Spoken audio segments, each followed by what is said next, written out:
first. Yeah, I'm going to put first. It's on? Great. That's like the best introductory music I've ever gotten on a stage. My name is Jordan French. I'm the executive editor at Grit Daily News, New York-based publication, covers a wide variety of things, including food, which we'll talk about in a bit. I'm also at large on the editorial staff at TheStreet.com, which covers a lot of stock market coverage, written for everybody else. Here with me, two wonderful, wonderful guests working on some very, very exciting things on a topic that's very dear to my heart. Briefly, in a former life, worked with robots that would 3D print food for astronauts in space to eat. That might come up too. Without further delay, though, I want to bring my two wonderful guests with me. First is Mariliis Holm. She's a co-founder at Nonfood and also with Finless Foods. Mariliis, come on out.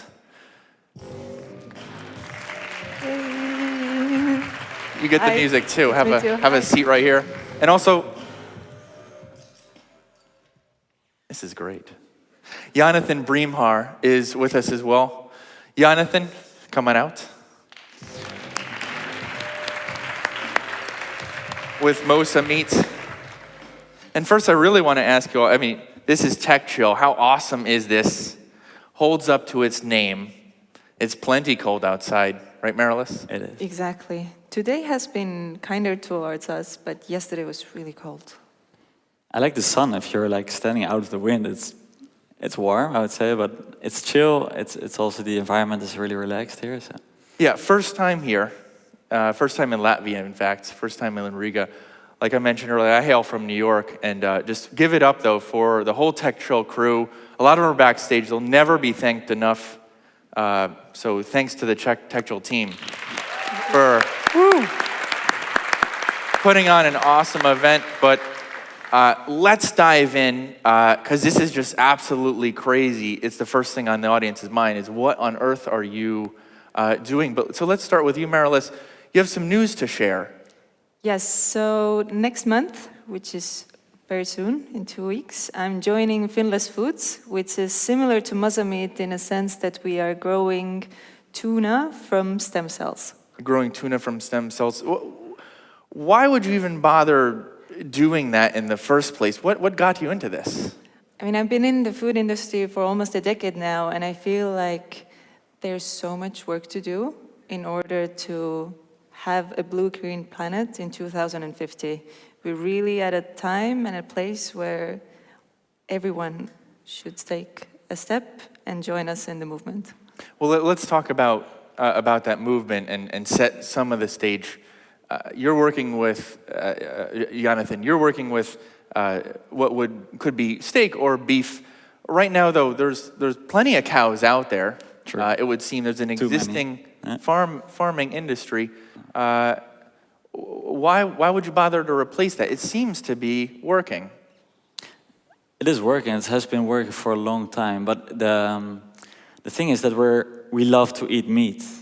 We all love it, and we're eating it more and more, especially in other countries where they're getting the earnings to do so. But it does have an effect on the environment. So, and cows, they need a lot of food for them to grow. So we're using a lot of ground. We're destroying the Amazon rainforest for that. They're polluting. There's greenhouse gases coming out of these animals. They use a lot of water. So there are a lot of problems involved with the current industry. So there's increasing demand for beef, for tuna, for example.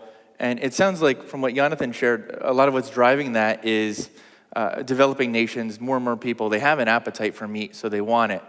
And that's making somewhat of a strain on the environment. Is that right, Mariliis? Exactly, you got it really correct. So what we see is that by 2050, we actually have to increase our food production about 70%. And more people are looking forward to eating animal-based protein, which is actually a big constraint on the planet and on the resources we have. And there's another impact there, though. So a lot of the folks here, we're all quite privileged to be here. It's fair to say. If you're at TechChill, you're doing pretty well. I would say so.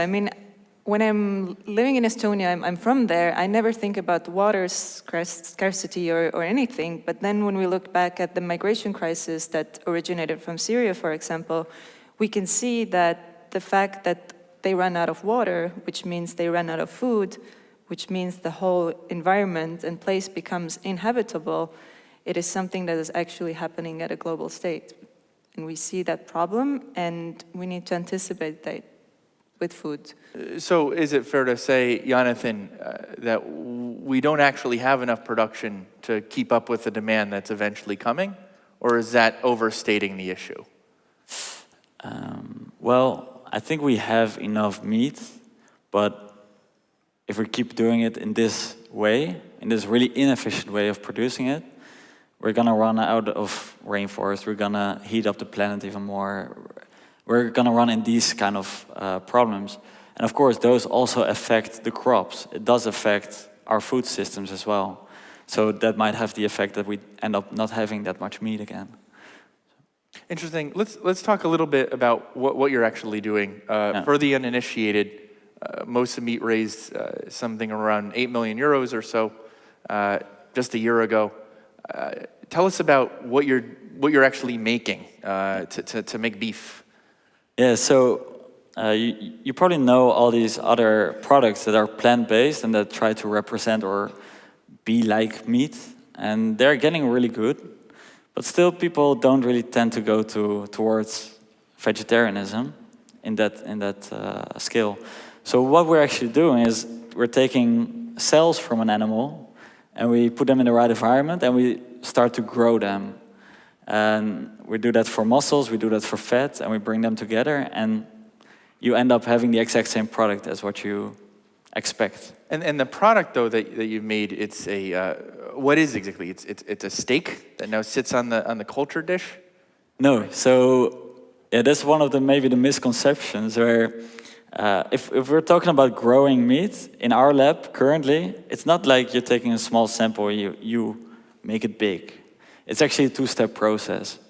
So you take only the cells, and the cells will divide, and you have a lot of cells, but they are still in this kind of fluid situation. And then you need the second step for them to fuse into tissue, and only then you have muscles and fat tissue. What we made so far is mostly like grinded meat.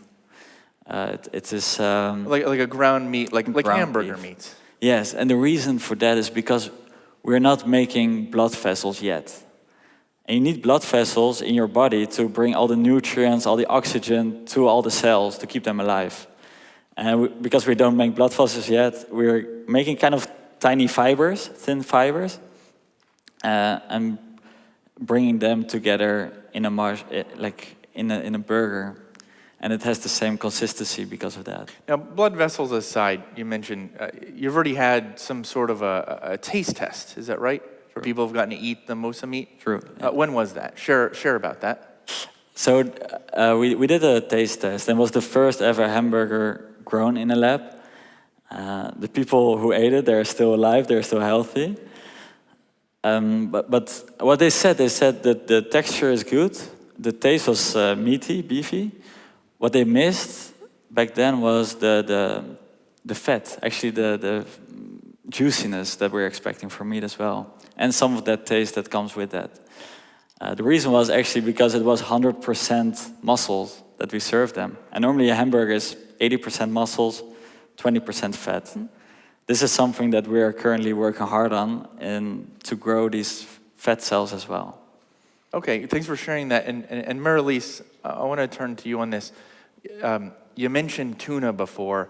There's a lot of fish in the sea that we eat. I could think of a dozen others. Why focus on that particular fish? Yes, so what you say is correct, that we are currently overfishing every species that is there in the sea.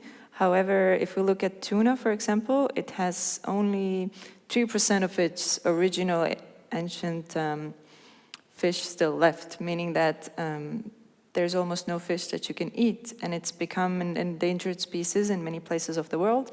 However, the demand has not really decreased. We see the last news was that the last big tuna at an auction in Japan was, I think it was sold for 3 million. A fish that is about 300 to 400 kilos was sold for 3 million. That means that people still really, really want to have it and are willing to pay for it. It sounds like the price reflects that. Let's go back to your example earlier, though. You mentioned Syria. Certainly, refugees might not be able to cough up 3 million, whether it's euros or dollars or some other currency. It almost is irrelevant at such a high number. How does tuna relate to solving some of the crises that you see out there, whether they're lack of water or food? Definitely. So we start with tuna, but we will expand to all different fish species. So in the end of the day, it's about the protein resources itself.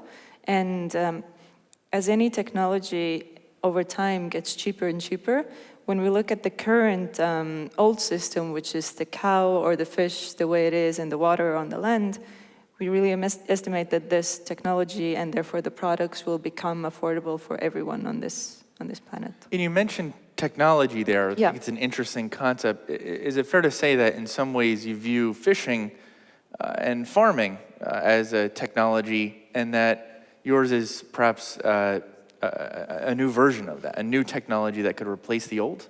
That's a very good point, and I do view it in that way, meaning that when you look at farming or when you look at fisheries, they're just a technology to obtain something that we can consume in the end of the day. So it's something we get our nutrition from, and we get a sensory experience. We really enjoy what we're eating. However, the way you produce it is a technology, and what we are developing at the moment is something that will compete on the same properties in terms of the taste and price, but it will just be so much more efficient and better resource optimization. Okay, well, let's poke at that a bit more, because I don't necessarily buy all of it. There was a news article out not terribly long ago, I believe it was Sergey Brin, who had to place something around the order of $3 million or $300,000 just for sort of a replicated or cultured meat hamburger. That seems awfully pricey, Jonathan. It doesn't sound like we're solving a lot relative to this $3 million IE tuna that Mariliis mentioned. So what's going on? So indeed, Sergey Brin, he was like, okay, let's make this cultured meat thing happen and let's show the world that it's possible. So he was willing to share his wealth for that. But when we're talking about technology and about how it can develop, you can easily see that what we're doing now on a small scale and in a small lab, nothing automated, nothing grown, nothing produced on a large scale, it is still expensive. But because of the technology, I'm really certain that we're going to compete with the animals. Also when it comes to price, not only when it comes to health benefits and efficiency. So we cannot say that in 10 years it's going to be exactly that price, but I'm definitely sure that we're competing there with the animals. Okay, let's unpack that some more, because you're in the lab. You're the first employee at Mosa Meat, you told us earlier, and you already had some taste tests. So let's look at how that grows. How long does it take for us to get, sort of a pretty normal size steak, if that's what we can start measuring? So how much time? So if you would start with a small sample, you take that from the animal. There are some stem cells in there. It would take you to create a steak a month or so. But at the beginning, you don't see much happening, because it's every 24 hours or so it will divide. All the cells will double. So after after 1 day, you have double the amount of cells.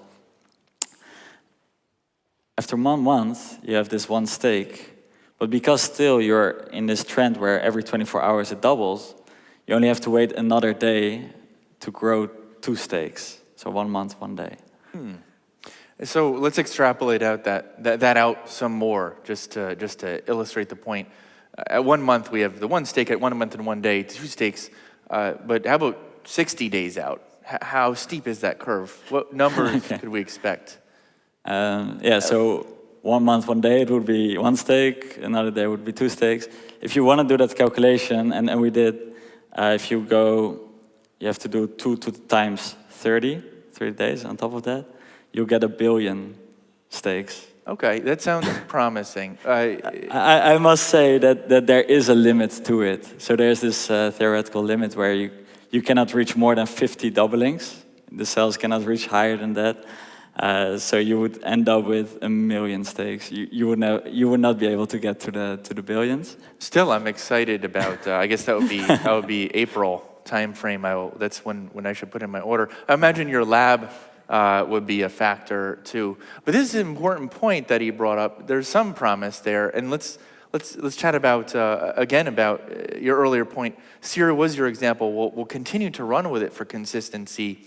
That sounds promising. If you can move a lab somewhere and feed people, perhaps it solves a distribution problem. Share your vision there, Mariliis. Yes. So as far as I know and what is happening in the current food system, it's actually said that we produce twice as much as we need, meaning if everyone wanted to get their daily nutrition, we could provide it for everyone double. However, when we now look at where the food is being distributed and who actually has the privilege of accessing this food, we see that it's a much smaller percentage than the whole population who can have that food. So once we decentralize the production and the distribution of food, we can see a future where everyone can have access to nutrition right where they are. So you see your company, Nonfood, also Finless Food, as solving actually a distribution problem, which is a bit different than perhaps sustainability or sort of the health benefits to humans. Is that right? I would say it's an add-on, definitely. I think all those cultured meat or fish companies in the future will be widely distributed. So therefore, we're all solving this distribution problem on top of the environment and nutritional benefits. Interesting. Share what's on your mind, though, in that capacity. Let's go out 20 years, perhaps more if necessary. What does this market look like? So maybe I'll go back to, for example, 10 years at the moment. So 10 years back, there was Modern Meadow, which is the company that is making cultured leather. So their original idea was to make meat, but then they pivoted towards leather. And that was it. I mean, there was nothing in that field. When we go 5 years back, there were a few companies. And now, Jonathan, if you can help me, I think there are about 20 companies already around the whole world. 30 companies, yes. So well, not all funded, but... No, not all funded, but I think that industry will eventually eliminate what used to be the farming industry and the old technology. I mean, if you look at, for example, horses and transportation, and then you look at Henry Ford and cars, if you had asked humans what do they want, they said, we want faster horses, but in the end of the day, the car is a much better technology. So you're making the car of food. Jonathan, I want to cover that base. It's important because people don't eat cars. We transport ourselves in them typically. They can still kill people. Food can too. Aren't you a little bit worried then about what people might be putting into their bodies? That it might be different from what Mariliis referred to way earlier, which was the sort of ancient species of tuna. There's some divinity to what people eat, is there not? Well, safety is the most important part. But with our system, we have full control over the whole process. And we understand much better what is going on in there. So actually, I think eventually it will be much safer. And also you see that we have to, it has to be tested first. And we have our own opinion, but others will have to go back in there and decide if it's actually safe or not. So you're telling the community to try Mosa meat for themselves. Is that your appeal? No. Like we'll be testing, and before it's ever hitting market, it will be completely safe and will be marked as safe. Now there's also for the uninitiated in the sort of the cattle market and beef market. Turns out there's a lot of different types of cows out there, and you chose a particular one. Yeah. Can you share that with the audience? So we're using the Belgian Blue, and this really big, muscular cow. And we thought like this is actually the one that will grow the fastest. But actually now we're doing more research into other breeds. What we found out is that other breeds might, even if might be even a kind of more tiny milk cow, that can grow better than the Belgian Blue. But this is all part of the research that we're doing currently. Interesting. It sounds like Mosa meat's still willing to pivot then to a different species that it replicates, or at least expand on and have a menu of different beef meats. Oh, that it definitely, offers. definitely. So we're now focusing also mostly on beef, but once we have the technology in place, we can expand that also even to other species. So we can do this for sheep, we might do this for pig, we might even compete at some point with Mariliis when it comes to fish. So it's all in development, and we might indeed pivot when it comes to that. Certainly, and I do want to leave some room for questions from the audience. That's a great place to tack into other things that you could replicate. Insects has been asked by at least a few people in the audience. Do you see an opportunity there to influence humans' diet and perhaps focus on that as one type of protein to replicate even more easily than tuna? I just saw in the news that I think 2 days ago, Insect, which is a French company, just announced that they rose their Series C or D, 125 million, to really proceed that avenue. I feel that any technology which allows us to move one step closer to a more efficient production system needs to be out there right now, if not yesterday. Okay, interesting take. Well, I'm with you, Mariliis. So we're open to insects. One important question asked as well from the audience. It's on farm fish, and I do want to talk about conventional wisdoms here. Yep. What the question states is, well, I'll just go by memory. Yep. Why grow fish in a lab when you can raise fish on a farm without any environmental impact?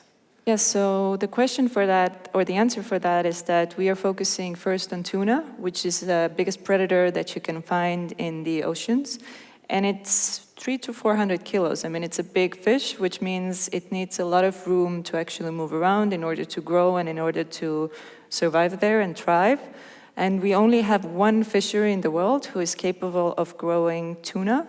And even that fishery, for 10 years, they could grow the fish to a few years or into adolescence, and then they suddenly died. They stopped eating food, and they completely died. So for 10 years, we didn't know that we're not providing them enough nutrients for their eyes to develop, which meant we made them blind, then they starved, and then they died.